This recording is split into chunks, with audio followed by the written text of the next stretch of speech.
بنیان چون کی دا د یعقوب علیہ السلام اولاد دی نو قرآن شریف کی ذکر اللہ جل شانہ دیتا پیا بنی اسرائیل سرا آواز کړي دي د دې د وجنا چې تاسو د پیغمبرانو اولاد یې چې تاسو د هغوی په لار باندې لاړ شئ لکه څنګه چې یو د عالم زوی ته ووایي چې ای د عالم زویه علم حاصل کا نو دغه شانتي الله تبارک وتعالی بنی اسرائیل ته یهودیانو ته په دې نوم آواز وکړي ای بنی اسرائیل اے اولاد د حضرت یعقوب علیہ السلام هغه پیغمبرو د الله منونکي او د الله داعی تاسو د یو الله عبادت گزار او د یو الله منونکي جوړ شئ لیکن بار بار په نعمت یادولو سره بیا هغوی دغې طرف ته توجه ونه کړه بلکې هغوی یو شخصي څیز دوکه کړل او نن هم بعضې اشخاصو سره انسان په هغې باندې د الله د لارې نه وځي لکه څنګه چې هغوی وي چې موږ له به الله جل شانه عذاب نه راکوي وقالوا لن تمسنا النار الا ایاما معدوده مگر یو څو ورځې د شمیر به عذاب موږ ته میلاویږي وایي دا ولې وایي موږ پیغمبر ذاتګان یو موږ څه یو پیغمبر ذاتګان یو د پیغمبرانو اولادو په دې کې څلور زره کم او بیش پیغمبران بني اسرائیلو کې راغلي نو یې موږ پیغمبر ذاتګان یو نو پیغمبر ذاتګان یې خو په پیغمبرانو په لاره باندې خلا نه دی نو دې ټکي دې ډېر خراب کړ دوی کې تکبر پیدا کړ دې کې لوی پیدا کړه لکه څنګه چې دې وخت کې موږ کې داسې خلکو شته موږ کې موجود دي چې هغوی به ځان ته د نسب ډېر ښه اشاره کوي جی موږ خو پلانکي بابا اولاد دي موږ خو سیدان یو ټیک خبره ده لیکن سید او بابا چې په کومه لار تللی په هغه لار باندې ته ځې که په هغه لار باندې ځې خو د هغوی نامه م یادوه او که په هغه لار باندې نه ځې نو د هغوی نامه مه بدناموه نو دوی د پیغمبرانو نامې بدنامي کړې وې لکه من کې چې وایي صاحب زادگان یو او فلان نسب والی فلان والی بحسب کسی عربی کو آجمی پر آجمی کو عربی پر کوئی فوقیت نہیں الا تقوی چې چا کې تقوا و بس دی اخونزادم دی او دی پیرزادم دی او دی حساس نو یهودو له الله جل جلاله ډېر انعامات پې کړي صورت بقره چې شروع شي پکې دا بار بار راځي یا بني اسرائیل نو په هغې کې دوی تذکرې موجود دي چې دوی د الله د نعمتونو ناشکري کړې وه اعلی څیز یې پرېښی او ادنا څیز یې خوښ کړی و لکه څنګه به چې دوی له د اسمان نه تورنجبین او پخې مړزې دا به ورله راتلل نو دوی موسی علیه السلام ته ووي چې مونږ خو په دې باندې صبر نه کوو لن نصبر على طعام واحد فادع لنا ربك يخرج لنا مما تنبت الارض من بقلها وقثائها وفومها وعدسها وبصلها چې موږ له هغه څه داسې نه ویل چې الله دې موږ له صبر راکړي داسې ونه وي چې موږ به صبر کړو نه صبر نه کوو لن نصبر هرگز صبر نه کوو بدماشي وه چې ځمکه څه زرغونۍ موږ هغه خورو دال ساګ ډړیا اوږه او غنم مسورو دال دا خوښوو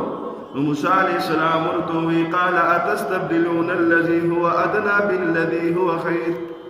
آیا تاسو ادنا څیز ته راځئ په مقابله د اعلی کې چې هغه ستاسو دپاره غوره دی او اعلی دی او بهتر دی ولې یو خو غوښه وه خوږې دانې وې ورسره دویم د هغه د الله د طرف نه ډارک او بغیر د واسطې خوراک و هغې کې حساب کتاب نه و هغه په مفتو کې ملاوېدل او اوس چې کوم خوراک تاسو ته ملاویږي نو تاسو سره به حساب کتاب هم کیږي او دا سیزم ادنا دی په مقابله د اعلی کې. بهر کې مونږ خو اورو چې دی ډېر ناشکر و، دوی کې تکبر موجود و، دوی به ځان ته ځان ویل. آیا هغه عادتونه مونږ کې شته او که نه شته؟ د یهودو او د بني اسرائیلو طریقې مونږ کې خو موجود نه دي چې غور پرې وکړو. آیا د هغوی خوراک څښاک د هغوی په شان خو مونږ نه یو؟ آیا د هغوی په شانتې خو مونږ کې نشته چې مونږ ادنا اخلو او اعلی پرېږدو؟ نو یو څو د غور خبرې به مونږ او تاسو خپلې مخې ته کېږدو. د هغوی عادت دا و چې اعلی به یې پرېښودو او ادنا به یې اخیستو. مونږ او تاسو په خپلو کورونو کې چې کله نظر واچو نو اخبارونو دپاره را سره ډېر ټیمي، د ناولو دپاره را سره ډېر ټیمي، عشق مجازي باندې چې کومې کیسې هغې دپاره را سره ډېر ټیمي. دغه شان د زنانو د فلمي اکټرو په اخبارونو کې چې کوم واقعات دي هغې کې موږ دپاره وخت ډېر زیات دي، بلکې مستقل بعضې خلکو ته مونږ کې پته وي چې دا پلانکۍ د چا ښځه او د چا مخکې وه، څو بچي دي چې څنګه تصویر به خامخ شي دا خو فلانکۍ دی، وایي دا خو فلانکۍ ده، د دې خو مخکې دومره ودونه شوي چې اوس وایي دا خو لا هغه شانتې ځوانه ده. دومره پورې د فلمي اکټرو سره او دغه شانتې د ناولو او د اخباراتو سره تعلق هغه زمونږه زیات شوی دی او د قرآن دپاره را سره ټیم نشته. د قرآن شریف د تلاوت دپاره موږ سره ټیم نشته. څه مصروفیات دي، ټول مصروفیات مخې ته کېږدو. قرآن شریف تلاوت کوشش کوم ټیم ولو باسمه. قرآن شریف چې کوم کور کې تلاوت کېږي هغه کور په دې ځمکه کې داسې پړقېږي لکه په اسمان کې چې ستوري پړقېږي. د قرآن شریف تلاوت چې په کومه خوله کېږي هغه شونډې فرشتې ښکلوي. د قرآن شریف تلاوت چې کېږي په یو حرف باندې الله تبارک وتعالی 10 نیکۍ ورکوي. د قرآن شریف تلاوت چې کېږي دغه ځای ته الله تبارک وتعالی فرشتې نازلوي. د قرآن شریف تلاوت چې کېږي د دغه انسان دپاره الله جل جلاله هغه څیزونه دله ورکوي چې هغه خلکو دعاګانو کې نه غوښتي. د قرآن شریف تلاوت چې کېږي د زړه نه خیرې ختمیږي، ګناه معاف کېږي، درجې اوچتېږي، مقام یې اوچتېږي، خوبصیرت او خوبصورته جوړېږي. دا اعلی دی که ادنا دی؟ نو د قرآن شریف تلاوت اعلی دی او د اخبار او د ناولو او د کمپیوټرو او د موبایلو کتل هغه ادنا دي. من ادنا راغستی او اعلی پرېښی دی. قال اتستبدلون الذي هو خير، آیا تاسو بدلوي هغه څیز لره چې هغه ادنا دی په مقابله د اعلی کې؟ نو اعلی څه شی شو؟ د قرآن شریف تلاوت. نو موږ سره د دنیا د لانجو کنجو دپاره وخت شته او د اعلی څیز دپاره را سره وخت نشته. دویم مثال هغه دا دی چې کله په کور کې موږ او تاسو کینو نو خامخا به د چا په سر تذکره کوو، د چا په سر به خبرې کوو. مطلب دا شو چې د دنیا خبرې به کوو لګیا وو، لیکن د الله جل جلاله د دین تذکره به نه کېږي. که چېرته مړی مو شي زمونږ او ستاسو د مخې ته دي چې دا یو ځای شي فلانکي څنګه یې ښی پلار دی څنګه دی، هغه رور دی څنګه دی، هغه مړي دپاره غم نشته. بس مړي د دغې په جنازه کې ودرېږو او بیا د جنازې نه پس هغه سر داسې داسې کوو چې هغه کس کم دی چې ځان ورته وښیم چې زه راغلی به جنازه مې دله وکړه. جامه خاموشي دعا وو په پړه کې دومره درد هم دی. درد کوم ځای کې دی زما صاحبه چې کله په مړو کې د دنیا خبرې کېږي، په جومات کې د دنیا خبرې کېږي، د جومات مخې ته د دنیا خبرې کېږي، نو څنګه به زموږ په زړه کې درد د بل مسلمان دپاره د آخرت پیدا شي، څنګه به درد د قبر پیدا شي، څنګه به درد د آخرت پیدا شي. نو وایي چې غافلینو کې یو انسان د الله ذکر کوي. علامہ سیوطی رحمت الله علیه حدیث را نقل کوي، وایي چې کله په یو غافل مجلس کې او د دنیادارو په مجلس کې یو کس پاسي او د الله تذکره کوي، وایي دا هغه مثال داسې دی لکه د خزان په موسم کې چې یو شین بوټی ولاړ او رپېږي. او بل د ترمذی شریف حدیث دی، رسول الله صلی الله علیه وسلم فرمایي وایي چې د ذکر مجلس هغه د جنت د باغچونو یو باغ دی. چې کوم ځای کې د الله ذکر کیږي هغه مجلس ته کومو باغچونه د جنت د باغونو نه یو باغ دی. بیا پسې زمونږ د ملګري نورم خبره کوي چې د جنت په باغ کې سړېږي نو ښه وسړېږه. نو په کورونو کې ادنا سیس ته درجه ملاو ده او اعلی سیس چې د الله ذکر دی هغه مونږ پرېښې. د الله تذکره، د قرآن تذکره، د آخرت تذکره، د مونځ تذکره، د قبر غم، د زنکدن سخته، د زنکدن نه پس چې کوم حالات دي هغه مونږ ترک کړي او پرېښودي دي. دریم نمبر نو دې ته څه وایي؟ قال اتستبدلون الذي هو ادنى بالذي هو خیر. تاسو پرېږدئ هغه اعلی سیز او ادنا خوښوئ، نو چې کوم کې زمونږ دپاره خیر دی هغه مونږ پرېښودو. بله په کور کې مونږ ناست یو ټي وي ګورو، په ټي وي باندې پردي سړي ښځې ګوري او پردی ښځې سړي ګوري. تر دې پورې چې کله خبرونه یوه ښځه کوي او سړی وایي زه سیاسي سړی یم وایي ځان خبرومه، نو هغه ښځې ته وګوره په کوم انداز ناست دی، په سر یې لوپټه نه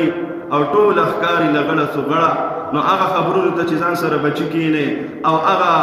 خبرونو سره ټیک ته خبرونه اوري او ښځه او لوریانې د سره ناستې او هغې ته ګوري چې سبا هغه شان جامې واچي ته خو ورته نشي ویلی چې دا ما چودي کې ګناه ده. وایي به ابو ته چې هغه ټي وي ته ګورې او هغه چې داسې یې اچولي چې په اچولو کې ګناه ده خو په کتلو کې په طریقې اولا ګناه ده. نو لہذا په کور کې زمونږه د مونځ دپاره ټیم دی صاحبانو مونږ سره او د دنیا د خبرو دپاره او د ټي وي دپاره او د دې غټ موبایل دپاره د دې دپاره خصوصي ټیمونه پکې ګنټم تېره شي، دوم تېرې شي، دریم تېرې شي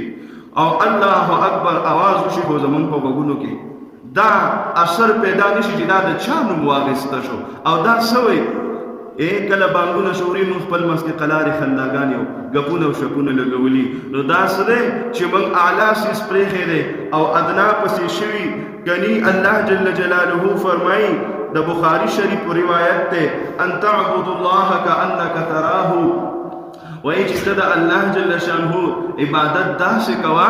لکه چې ته وایې زه الله ګورم. نو موږ په مونځ کې الله ته نه ګورو او په سکرینونو باندې غیر الله ته ګورو، غیر الله مخونو ته ګورو، په کم مخ باندې چې لعنت خورېږي، په کم مخ باندې چې خباثت پروت دي، په کم سیس کې چې زمونږ او ستاسو دنیا او آخرت خرابېږي، هغه ادنا سیس هم اخیستی او هغه اعلی سیس چې د الله یاد دی، د الله تذکره ده، مونځ دی، هغه هم ترک کړی، هغه هم پرېښی دی. د الله جل جلاله د نعمتونو ناشکرینو څه ته وایي خو همدغې له وایي که نه. د دې په ځای باندې ګوره مونږه ادنا اخلو اعلی پرېږدو. کور کې یوه بیبي ده، هغه با حیا ده، هغه پرده کې ده، هغه په نکاح کې ده، هغې ته کتل ثواب، هغې سره خبرې کول ثواب، د هغې سره هغې له خوراک څښاک راوړل عبادت، خپل پاکیزه اولاد ته روزی ګټل عبادت، د هغې سره مسکا کول. حضور پاک صلی الله علیه وسلم فرمایي چې کله د نکاح ښځه او سړی یو بل ته مسکراهټ وکړي وایي الله جل جلاله په خپل شان لایقه سره مسکراهټ کوي، دومره خوشحالېږي. هغه اعلی، هغه پاکه بیبي، هغه د نکاح بیبي، هغه تاله چې په الله جل شانه دنیا او آخرت ښایسته کوي، هغه پرېږدي او بار راوځي، هغه نظر په هغه ښځه ولګي چې د هغې کتل ګناه، هغې سره خبرې کول ګناه، هغې له سلف ورکول ګناه، د هغې ته سوچ کول ګناه، د هغې تذکره کول ګناه. نو دا څه شی شو؟ موږ ادنا خوښ نه کړو په مقابله د اعلی کې چې کور کې یوه باحیا باشریفه او د شرافت نه ډکه ناسته ده، چاته ناسته ده؟ د څوک یې پرېښي دي؟ هغه خواږه مور او پلار یې پرېښي چې قرآن کې الله فرمایي وبالوالدین احسانا، مور او پلار سره ښېګړې کوه. هغه ښېګړې پرېښوده او تا لرانله او تا ورسره څه وکړل؟ اکثر زمونږ بعضې ملګري هغوی په موبایلو کې اخته یي، خپلو ښځو له توجه نه ورکوي، په هغې کې د میک اپ نه ډکې او دغه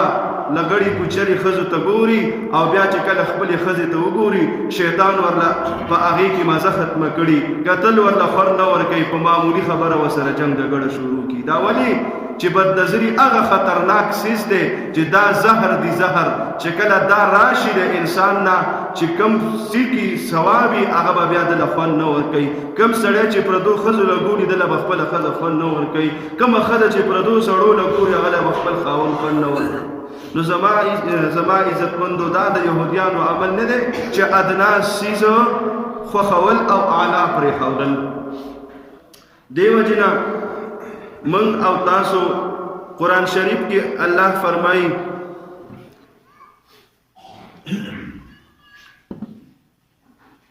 من عمل صالحا من ذكر او انثى وهو مؤمن فلنحيينه حياة طيبة ولنجزينهم اجرهم باحسن ما كانوا يعملون اللہ تبارک و تعالی فرمائی وائی چې کوم مؤمن صالح کسړی او که ښځه خو چې کله دی نیک اعمال کوي نو فلنحیینه موږ ورله ښایسته ژوند ورکو طیبة او پاک ژوند به ورله ورکو اعلی ژوند به ورله ورکو د ادنا نه به وساتو او اجر به ورله ورکو دوی لا ځکه چې دوی به ښایسته عملونه کول نو اوس زموږ دپاره ښایسته ژوند په څه کې پروت دی هغه د الله جل شانهو په حکم کې او د پیغمبر خدا صلی الله علیه وسلم په سنتو کې پروت دی نن موږ سوچ وکړو چې ټیک ده یهودیان خو یهودیان دي خو موږ مسلمانان زمونږ کلچر زمونږ طریقه زمونږ خوراک زمونږ اسکان زمونږ تعلق زمونږ ولاړه زمونږ ناسته هغه ټولو د یهودیانو سره هم شکل کې برابرېږي زمونږ چهرې زمونږ خبرې که موږ ته څوک یو ښه کار وکړي او موږ ته وایي جزاک الله موږ ځان سره مسکي شو پسې خاندو او که راته وایي چې تینک یو هغې باندې خوشحالېږو چې هلکه سړی خو ښه رسېدلی دی لیک ناپړنه دی ګوره نو موږ د یهودیانو د تعلیم نه متاثر یو د خپل پیغمبر صلی الله علیه وسلم د طریقو نه په هغې راته شرم راځي په هغې باندې یو بل له طعنې ورکو که څوک راته وایي چې جزاکم الله هلکه ولې ملا شوی سو هلکه ولې تبلیغي شوی سو هلکه قاري شوی سو هلکه ته چې وې تینک یو تا ته چا وویل چې ته یهودي شوی تا ته چا وویل چې ته عیسایي شوی تا ته چا وویل چې ته انګریز شوی تا ته خو چا مو نه ویل خو چې کله د پیغمبر حبیب صلی الله علیه وسلم سنت را زمدي کېږي نو په هغې باندې بیا ته طعنې ورکوې په هغې باندې ته خندا کوې په خپله جزاک الله نشي ویلی په هغې دله شرم درځي او چېرته کې ویم چې یاره دا جزاک الله دی که څنګه دی یا استغفر الله زمونږ د حبیب صلی الله علیه وسلم طریقه لازم نه و چې راځي په داسې انداز کې چې غرور او تکبر سره چې دا جزاک الله دی که څه دي داسې خبرې څوک کوي داسې طور طریقه موږ استعمالو یهودیانو ته خو ګناه کوو خو راشه خپل ځان ته وګورو که نه که کوم یو عالم چېرته په خپل بیان کې د انګلیش جمله وایي موږ د ډېر متاثره شو چې هلکه دغو ډېر غټ تعلیم کړی و ظالمه دا دومره غټ علم یې چې کړی هغه علم د هغې په مقابله کې ته یوې زبان ته یوې ژبې ته دومره درجه ورکې چې د هغه صفت په هغه ژبه باندې بیانې او د هغه صفت په علم باندې نه بیانې زما عزتمندو دغه زموږ حالات دي دغه زموږ ژوند دی چې موږ کو یو څه غواړو بل څه طریقې د یهودیانو کوو طریقې د عیسایانو کوو رسمونه هغه د هندوانو کوو او دعاګانې د مسلمانانو کوو ولی کور کی برکت نشتا ولی رزق کی برکت نشتا ولی په ملک امن نشتا ولی په ټاون کې امن نشتا ولی غلا جلان ډیر شو ولی کنزل ډیر شو ولی جګړې چې په روډ باندې ځي که هره ورځ نه په دوی به درې به چې ګوري څوک دوه په خپل منځ کې لاندې وتي جګړې به کوي چې وی ګوري دواړه د لا اله الا الله والی دواړه د مونځ او دس والی دواړه زمونږ او ستاسو په دې معاشره کې اوسېدونکي ورونه یي لیکن بیا مونږ سره صحیح کنځلې رد بد او مونږ سره ولي چې مونږ خپل دین پرېښې مونږ د حبیب صلی الله علیه وسلم طریقې پرېښې دي ګوره مولانا صاحب بل کتاب کې لیکلي وایي چې جاز کې مې سفر کوم یو ماشومو مور ولا خوله کې سور کا انګریزانو نو یې چې کله هغه وخوړل نو ورته وایي چې بچیا اوس ماته ووایه چې تھینک یو نو چې هغې ماشوم د خپل مور ته وایي چې تھینک یو دا دوی د قرآن نه دا دوی د نبي علیه السلام د احادیثو نه زده کړي چې څوک د سره سو خو کې نو هغه ته بسوي جزاک الله جزاکم الله جزاکم الله احسن الجزاء. نو موږ په هغه خبرو باندې راوړیدو د سلام په ځای هیلو هیلو هیلو او اوسلا په موبایل کې چې کله یو بل ته ساري دغلی ګو سلام هغه کې وای صبح بخیر ګډ مارنینګ good afternoon good evening good morning دا د چا طریقه ده د يهوديانو good evening د چا طریقه ده د يهوديانو good afternoon د چا طریقه ده د يهوديانو. زمونږ مصطفی صلی الله علیه وسلم فرمایي چې تاسو سلام خور کوي یو بل باندې سلام واچوي السلام علیکم ورحمت الله وبرکاته. ته چې ترسو جم دی پتا باندې د سلامتیاوي پتا باندې د رحمتونو وي پتا باندې برکتونه وي او چې کله وي ګډ مارنینګ سار د خشا مقام کې تباش خیر دی ماسپخین کې تباش خیر دی خو صرف سار د خشا او چې کله ورپسې ماسپخین راشي بیا ورته ګډ افټرنون غرمه د خشا او مقام دی بیا خپل کار کوا او چې مقام شي ګډ ایونینګ او شپه دی خشا او سبا که برباد شي خیر دی. زما عزت بندو دغه دی هغه څوک وایي چې د چا تربیت هغه عیسایانو کړی چې څوک یهودي چې څوک عیسائی چې څوک د خپل کلچر نه متاثر وي. موږ د خپل حبیب صلی الله علیه وسلم د طریقې نه الحمدلله متاثر یو. موږ به کله ګډ مارنینګ نه وایو موږ به کله هیلو نه وایو موږ به کله ګډ افټرنون نه وایو موږ به کله ګډ ایونینګ نه وایو موږ به همیشه وایو السلام علیکم ورحمت الله. موږ او تاسو به بعضې لفظونه په پښتو کې استعمالو په خیر علي ستړی مشي خچاري نه موږ به دغه موږ پښتانه یو او پښتون څه ته وایي چې هغه به غیرت کوي او غیرت په څه باندې کوي په اسلام باندې. نو رسول الله صلی الله علیه وسلم موږ ته تعلیم را کړی چې تاسو څه واچوئ السلام علیکم ورحمت الله السلام علیکم وایو. نن چې چاته وې چې ستا آیډیل ورته وایي که څه چې د چا څوک هغه ښه خوښ وي هغې ته څه وایي آیډیل ورته وایي آیډیل ورته وایي. په خپله مې بیا تعلیم دی خو ډېر مې ورسره تعلق نشته. آیډیل دې څوک دی پلانکې هیرو مې آیډیل دی پلانکې سیاستدان مې آیډیل دی پلانکې ښځه ډمې مې آیډیل ده. په پښتنو کې دې څوک آیډیل ده پلانکې په هندوانو کې دې څوک آیډیل ده پلانکې کپور او په دغه کې په انګریزانو کې دې څوک آیډیل ده پلانکې خان او پاکستان کې زما صاحبه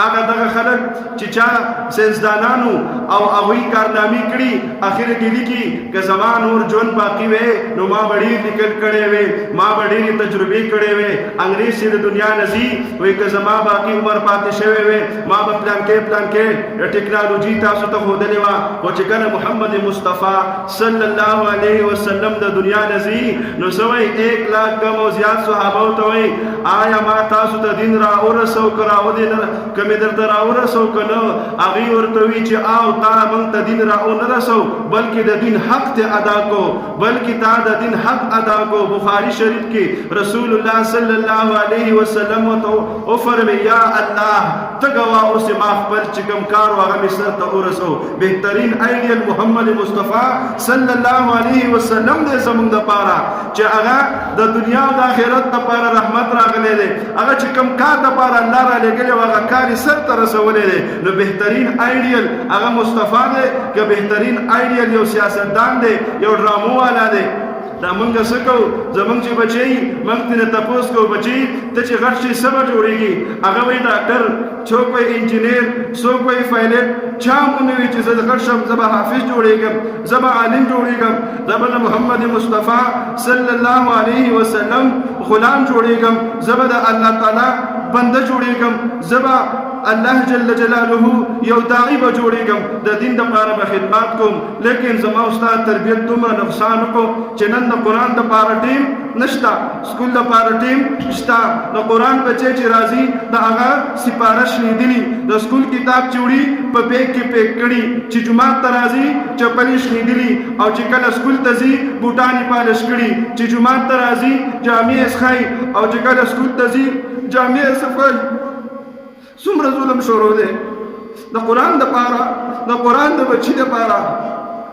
او د دین دپاره موږ سره ټیم نشته. لیکن ادنا سیس چې هغه دنیا دی د دنیا تعلیم دی د دنیا مافیها کم سیس په چې منګه ورپسې شوي آیا هغه سیس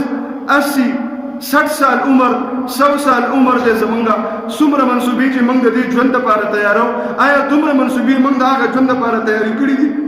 دومره سوچ موږ د هغه ژوند لپاره کړی دومره سوچ موږ د قبر د ژوند لپاره کړی دی دومره مشورې موږ د قبر لپاره کړي دي دومره مهنت موږ د قبر لپاره کړی دومره مهنت موږ د آخرت لپاره کړی دی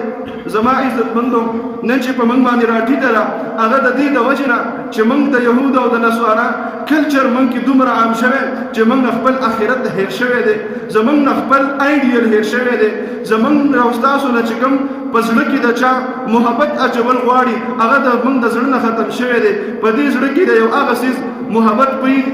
پروت دی چې هغه فحاشي هغه اوریانی هغه زمونږ دپاره ذریعه د عذاب هغه زمونږ دپاره ذریعه د بربادېدۍ هغه زمونږ دپاره ذریعه د نقصان لیکن موږ بیا هم هغه خپل زړه ته رانږدې کړی که د کور 15 بچي دي 15 واړه به سکول ته ځي که د کور 2 بچي دي دواړه به ځي کوم وخت چې موږ هغه خپل اولاد لا د سکول او کالج دپاره ورکړی د هغې په مقابله کې موږ ډېر کم وخت د دین دپاره خپل بچي له ورکړی سبا چې دا بچی رالوی شي دی به موږ ته څه وایي دی به زما جنازه کوي دی به زما دپاره نفل کوي دی به زما دپاره دعا کوي دی به زما دپاره زکات ورکوي دی به ما په مانځه کې یادوي دی به زما دپاره حج ته ځي دی به زما دپاره عمرې ته ځي قسم دی که زموږ د دې اولاد داسې حالت پاتې شو لکه څنګه چې دا شروع دی او تی په تمه کېږي چې زه زمړ شم بچی مې مونځ کوي بچی مې دا کوي والله لازم د بچي په تمه کېږم د بچي د دعا د بچي د مونځ د بچي د نفل کم تربیت چې دې ورکړې په تمه کېږم خپل غم د اوس نه کوه نو موږ او تاسو زما عزتمندو د یهود او نصارا پسې انختی چې هغوی دا وکړل هغوی د پیغمبر علیه السلام ګستاخي وکړله ما او تا چې کله شیشې ته مخامخ شو او ګیره خریو یا کټکاو او شیشې ته مخامخ شو موږ ځان ته ښایسته ویو او حبیب صلی الله علیه وسلم فرمایي د چا چې په مخ باندې ګیره د دې ښایسته دی نو د ګیرې والا ښایسته دی او بغیر د ګیرې ښایسته نه دی دا یو مثال دی زما عزتمندو د خفګان خبره نه کوم یو مثال پیش کوم که موږ اوبه څکو په ولاړه باندې څکو کې نه ناستو چې زما د حبیب صلی الله علیه وسلم سنت دی دومره پورې زمونږ نوجوانان هغه زمونږ د دین نه ناخبره دي چې د یهود او د عیسایانو